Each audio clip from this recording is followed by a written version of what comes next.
Okay, तो good afternoon और all students. और सबसे पहले आज चौथा दिन है और मैंने आपको जैसा बताया था कि एक दिन प्रीवियस बिहार दरोगा के लिए और एक दिन टॉपिक विशेष के क्वेश्चंस दिया जाएगा। तो आज टॉपिक विशेष का दिन है। तो सबसे पहले टॉपिक मैंने आपको पहले भी दे दिया है, मैंने एक अल्टीमेटम आपको दिया भी है कि आप बिहार दरोगा का तैयारी कर रहे हैं या जीएस की ही तैयारी कर रहे हैं, जनरल स्टडी की, तो आप इन टॉपिक को पहले पढ़ लेंगे बुक से। उत्तर मुगलकालीन शासक, यूरोपियों का आगमन और 18वीं शताब्दी के स्वतंत्र राज्य, ताकि आप क्वेश्चन जब भी देखें तो आपके दिमाग में ये रहे कि हम क्वेश्चंस को बनाने के क्रम में पढ़ रहे हैं या हमें क्वेश्चंस आ रहा है, इस तरह का आपके अंदर भाव आना चाहिए। ये तभी संभव है जब आप टॉपिक को बुक से पढ़ेंगे। हालांकि मैंने जो भी टॉपिक्स में क्वेश्चन सेलेक्ट किया है वो सब एग्जाम ओरिएंटेड क्वेश्चंस हैं और वह एग्जाम में पूछे भी जाते हैं, ठीक है, संभावना है उसके एग्जाम में पूछे जाने की प्रॉपर, तो इसलिए इस पर ज़्यादा फोकस करेंगे। तो आज हम उत्तर मुगलकालीन शासक से संबंधित और औरंगजेब से संबंधित कुछ प्रश्नों को सुनेंगे, ठीक है। तो देखें, इस चीज़ को देखें आप, उत्तर मुगलकालीन शासक से संबंधित क्वेश्चन। पहला क्वेश्चन आप, चूँकि 8 क्वेश्चन मैंने करा दिया है, 8 क्वेश्चन मैंने करा दिया है, ये आपको याद होना चाहिए। 8 क्वेश्चन आप नोट डाउन करके लिख के चलेंगे और जो भी मैं इन्फॉर्मेशन दे रहा हूँ वो सारे इन्फॉर्मेशन एग्जाम ओरिएंटेड है, इसलिए उन इन्फॉर्मेशन को भी नोट करते चलेंगे। ये सबसे प्राथमिकता है इस वीडियो की। ये नहीं कि आपको 4 क्वेश्चन दे दिया गया है आप इसी तक सीमित रहें, आपको जो इन्फॉर्मेशन दे दिया जा रहा है वह भी आप उसको भी नोट डाउन करने का प्रयास करेंगे, वो भी सब एग्जाम में पूछे जाएंगे आपसे आने वाले समय में, इसलिए आप थोड़ा इस बात को ध्यान में रखेंगे। तो 9वां नंबर क्वेश्चन, आज का चौथा दिन 9वां नंबर क्वेश्चन आप देखेंगे। 8 क्वेश्चन मैंने करा दिया है टॉपिक पे और 4 क्वेश्चन बिहार दरोगा प्रीवियस से भी करा दिया है। तो 9वां क्वेश्चन आप टॉपिक वाइज पे लें। शाहे बेखबर की संज्ञा किस मुगल शासक को दी जाती है? शाहे बेखबर की संज्ञा किस मुगल शासक को दी जाती है? तो ऑप्शन है आपके सामने, मोहम्मद शाह रंगीला, बी ऑप्शन है जहांदार शाह, सी ऑप्शन है बहादुर शाह प्रथम और डी ऑप्शन है फारुखसियर। चारों मुगल शासक हैं, आपको बताना है शाहे बेखबर की संज्ञा इसमें से किसको दी जाती है। तो कौन होगा इसका आंसर? बहादुर शाह प्रथम, बिल्कुल सही जवाब है। बहादुर शाह प्रथम जो है वह जो है बहादुर शाह प्रथम जो है उनको शाहे बेखबर की संज्ञा दी गई है, ऐसा कहा जाता है। सिडनी ओमन ने अपनी पुस्तक डाउनफॉल ऑफ मुगल्स में शाहे बेखबर की संज्ञा, डाउनफॉल ऑफ मुगल्स किसकी पुस्तक है? सिडनी ओमन की पुस्तक है, मैं इससे पहले बता चुका हूँ। तो सिडनी ओमन की पुस्तक डाउनफॉल ऑफ मुगल में भी इस बात का जिक्र कहा गया है कि बहादुर शाह प्रथम जो थे उनको शाहे बेखबर कहा गया। हालांकि सिडनी ओमन में इस बात को भी कहा था कि यह अंतिम मुगल शासक हैं जिनके बारे में कुछ अच्छे शब्द कहे जा सकते हैं। तो ये स्टेटमेंट भी आपको याद रखना है, ठीक है। तो शाहे बेखबर की संज्ञा बहादुर शाह प्रथम को दी गई है। हाँ, और एज जो है शाहे बेखबर का 65 वर्ष, जब वो गद्दी पर बैठे थे, जब वो शासक बने थे, मुगल बादशाह बने, तो उनकी उम्र 65 साल हो गई थी, इसलिए उनको प्रशासन में ज़्यादा दिलचस्पी नहीं हो रही थी, इसीलिए उनको शाहे बेखबर भी कहा गया है। और 65 साल का आदमी प्रशासन में उतना काबिलियत नहीं दिखा पा रहा था, इसलिए उनको शाहे बेखबर की संज्ञा दी गई है, ठीक है। और अब देखा जाए तो अब ये पहला क्वेश्चन शाहे बेखबर की संज्ञा बहादुर शाह प्रथम, क्लियर है। उसके बाद देखें, बहादुर शाह प्रथम एवं सिख नेता बंदा बहादुर के बीच कौन सा युद्ध लड़ा गया था? बहादुर शाह प्रथम एवं सिख नेता बंदा बहादुर के बीच कौन सा युद्ध लड़ा गया था? मैंने आपको बताया भी था कि बंदा बहादुर से पहले उन्होंने सिखों, देखिए औरंगजेब की कुछ नीतियाँ ऐसी थी जिसके चलते उसके दबे स्वरों में उसके बारे में विरोध चल रहे थे और यह विरोध कहीं ना कहीं से धीरे धीरे बढ़ ही रहा था। जैसे सिख विरोधी नीति थी, उसमें राजपूत विरोधी नीति थी, ठीक है, जाट विरोधी नीति थी, मराठा विरोधी नीति थी।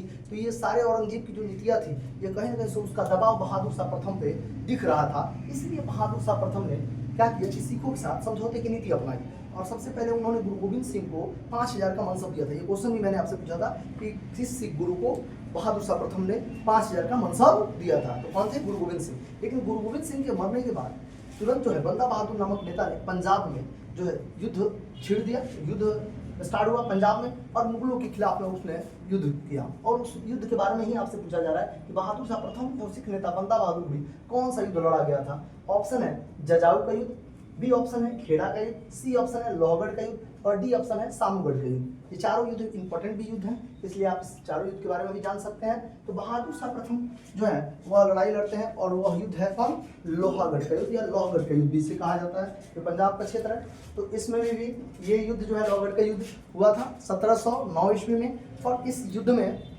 जो है बंदा बहादुर हार गए थे, भाग गए थे, बचे कैसे भी, बाल बाल बचे। और लोहागढ़ का युद्ध जो है बहादुर शाह प्रथम द्वारा जीत लिया गया। ठीक है, इसमें अन्य युद्धों पर चर्चा करें तो जजाऊ का युद्ध भी मैंने आपको पढ़ा है।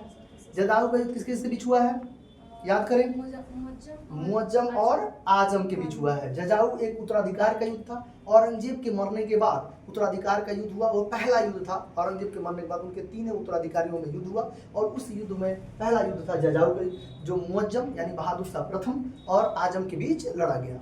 बहादुर शाह प्रथम पहले कहाँ के गवर्नर थे, ये क्वेश्चन भी मैंने आपसे पूछा था। तो बहादुर शाह प्रथम जो थे वो कहाँ के गवर्नर थे, काबुल के गवर्नर थे।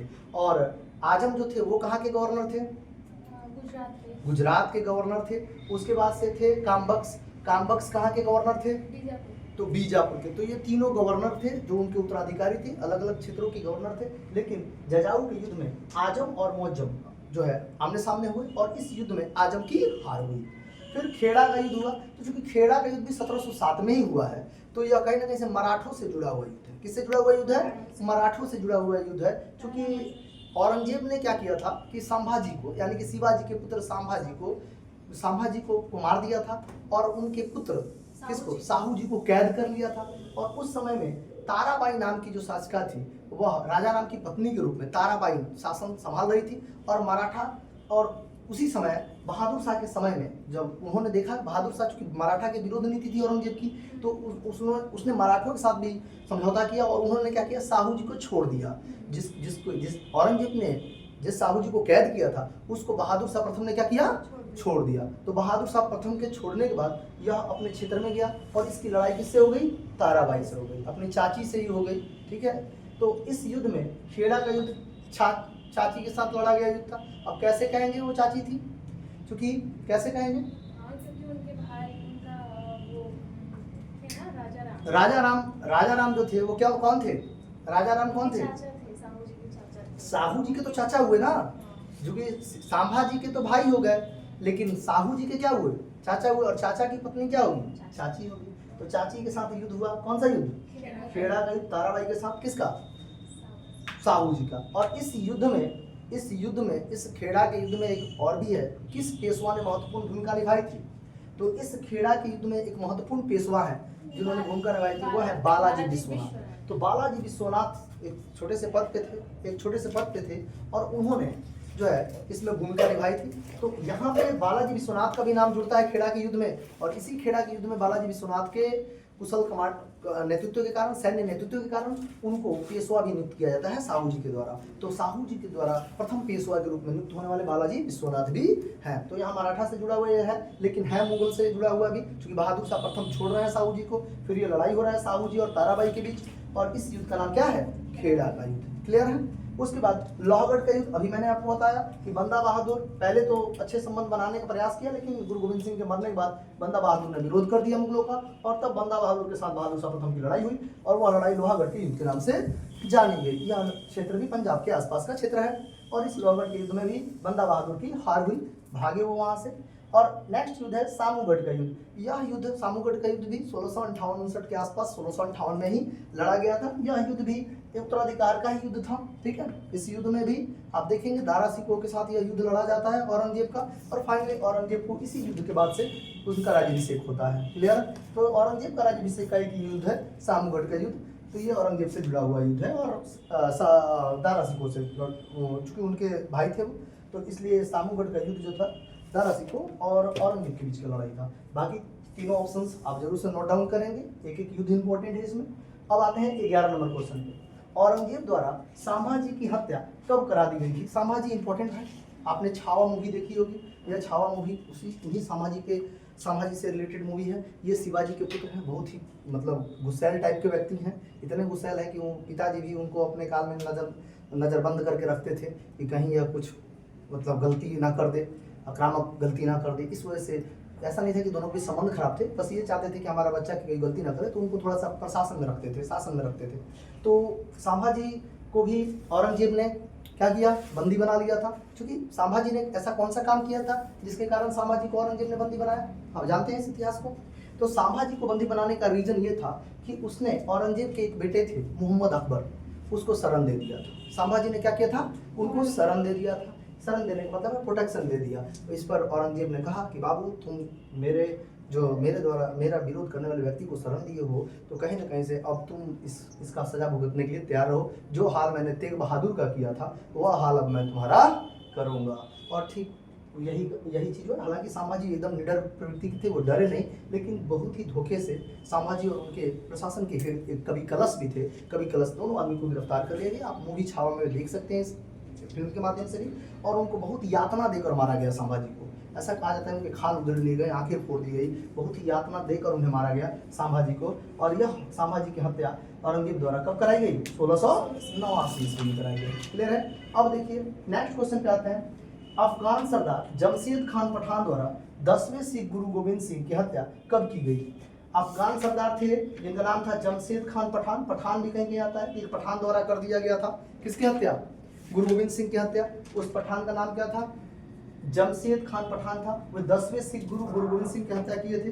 कब किए थे, 1708 में। ये डेट भी यहाँ कुछ मेंशन है, आप देखेंगे अक्टूबर वगैरह में हुआ है, तो 1708 में हुआ है। और 10वें सिख गुरु गोविंद सिंह की हत्या की गई है 1707 में नांदेड़ में। जगह का नाम क्या है, नांदेड़। ये जगह जो है महाराष्ट्र में पड़ता है। कहाँ पड़ता है, महाराष्ट्र में पड़ता है। ठीक है, यहीं पे इनका हत्या किया गया है। सिखों के 10वें गुरु हैं, अंतिम गुरु हैं। उसके बाद से गुरु पद समाप्त हो गया था। ठीक है, और गुरु ग्रंथ साहिब को ही गुरु मान लिया गया था। उसके बाद से गुरु ग्रंथ साहिब को ही गुरु मान लिया गया। अच्छा एक बात बताइए, अब यहाँ पे जो गुरु गोविंद सिंह थे, थोड़ा उनसे रिलेटेड कुछ देख लेते हैं परिचय। गुरु गोविंद सिंह का जो है, गुरु गोविंद सिंह का परिचय अगर दिया जाए तो गुरु गोविंद सिंह के 4 बेटे थे। कितने बेटे, 4 बेटे। पहला बड़ा बेटा का नाम क्या था, बड़ा बेटा का नाम अजीत सिंह। अजीत सिंह ये 18 साल की आयु में मर गए। 18 वर्ष की इनकी आयु थी और वीर गति को प्राप्त हुए थे। दूसरा बेटा का नाम जुझार सिंह। जुझार सिंह ये भी 14 साल की उम्र में वीर गति को प्राप्त हो गए। और ये दोनों एक साथ वीर गति को प्राप्त हुए। ये दोनों एक साथ वीर गति को प्राप्त हुए। चूंकि एक चमकौर जगह है, कौन सा जगह, चमकौर किला है। ठीक है, ये चमकौर किला जो है, यह चमकौर किला जो है पंजाब के आसपास का ही किला है। और एक नदी है सिरसा नदी। कौन सी नदी, सिरसा नदी। इसी को पार करके ये चमकौर किला में जाकर अपना शरण ले रहे थे गुरु गोविंद सिंह के पूरे परिवार। उनमें उसकी दादी जी भी थी, गुजरी नाम था उनका। ठीक है, तो दादी जी भी थी। उन लोगों के साथ में वो शिफ्ट, मतलब वहाँ शिफ्ट हो रहे, तब तक मुगलों ने वहाँ अटैक कर दिया। और अटैक में ये दोनों जो है लड़ते हुए मुगलों से मारे गए। कौन कौन, अजीत सिंह और जुझार सिंह। बच गए 2 लड़के, और 2 लड़के जो इतिहास में उनका कुछ ज्यादा ही नाम है उन दोनों का। तीसरा नंबर का लड़का हुआ कौन, जोरावर सिंह। जोरावर सिंह यह उस समय कितने वर्ष के थे, 9 वर्ष के थे जब ये वीर गति को प्राप्त हुए। और चौथा है फतेह सिंह। ये 7 वर्ष के थे। कितने वर्ष के थे, 7 वर्ष के थे। सोच लीजिए इनकी आयु कितनी थी, 9 वर्ष और 7 वर्ष। और वो भी मुगल सूबेदार, सरहिंद के सूबेदार। क्या नाम था उनका, तो सरहिंद के सूबेदार का क्या नाम था, वजीर खान। क्या नाम था, वजीर खान नाम था। और ये वजीर खान सरहिंद के सूबेदार थे। और इन्हीं के द्वारा जो है इन दोनों बच्चों को जिंदा दीवार में चुनवा दिया गया था। किनको किनको, जोरावर सिंह को और फतेह सिंह को। जोरावर सिंह और फतेह सिंह को चुनवा दिया गया था। जबरदस्ती इनसे इस्लाम धर्म स्वीकार करने के लिए कहा गया था। जबरन इस्लाम धर्म स्वीकार किया जा रहा था। तो इन्होंने एक स्टेटमेंट दिया साथ में कि हम मर जाएंगे लेकिन इस्लाम धर्म स्वीकार नहीं करेंगे। और इसके बाद ही उनको जिंदा दीवार में चुनवा दिया गया। क्लियर है। यही वजीर खान जो था यह उकसाया था इस पठान को, जमशेद खान पठान को। तब जाके इस जमशेद खान पठान ने नांदेड़ में किसकी हत्या की थी, गुरु गोविंद सिंह की। तो उसकाने वाला व्यक्ति भी यही था। और इसने पहले ही इनके दोनों बेटे को जिंदा जो है चुनवा दिया था। ठीक है, आगे तो इसमें आप देखेंगे इसके इन्हीं दोनों के इनको जो है वीर बाल की श्रेणी दी गई है। किसकी श्रेणी, वीर बाल की श्रेणी दी गई है। और अभी हाल ही में जो आप देखेंगे वीर बाल दिवस भी मनाया जाता है। कौन सा दिवस, वीर बाल दिवस। वीर बाल दिवस कब मनाया जाता है, 26 दिसंबर को मनाया जाता है। तो वीर बाल दिवस जो है 26 दिसंबर को मनाया जाता है, इन्हीं दोनों के याद में मनाया जाता है। ठीक है, ये मतलब इम्पोर्टेंट रोल प्ले किए इन्होंने। ठीक है, और सिख जो कहा जाएगा, इसमें जो इनका शहादत है ये बहुत ही प्रतिष्ठा के साथ इनका नाम लिया जाता है। तो जोरावर सिंह और फतेह सिंह, वीर बाल दिवस इससे रिलेटेड है, 26 दिसंबर नोट करेंगे। और ये चार पुत्र थे। वैसे गुरु गोविंद सिंह की 3 पत्नियां थी, एक से कोई संतान नहीं था, एक पत्नी से कोई संतान नहीं था। ठीक है, तो और बाकी 2 पत्नियां थी, उनसे पहली पत्नी से 2 बच्चे और दूसरी पत्नी से 2 बच्चे हुए थे। क्लियर है? तो इस तरह से थोड़ा सा उनका परिचय भी आप देख लिए और क्वेश्चंस 4 क्वेश्चंस आप देख लिए हैं। आगे भी हम इस सेक्शन से क्वेश्चन कराएंगे।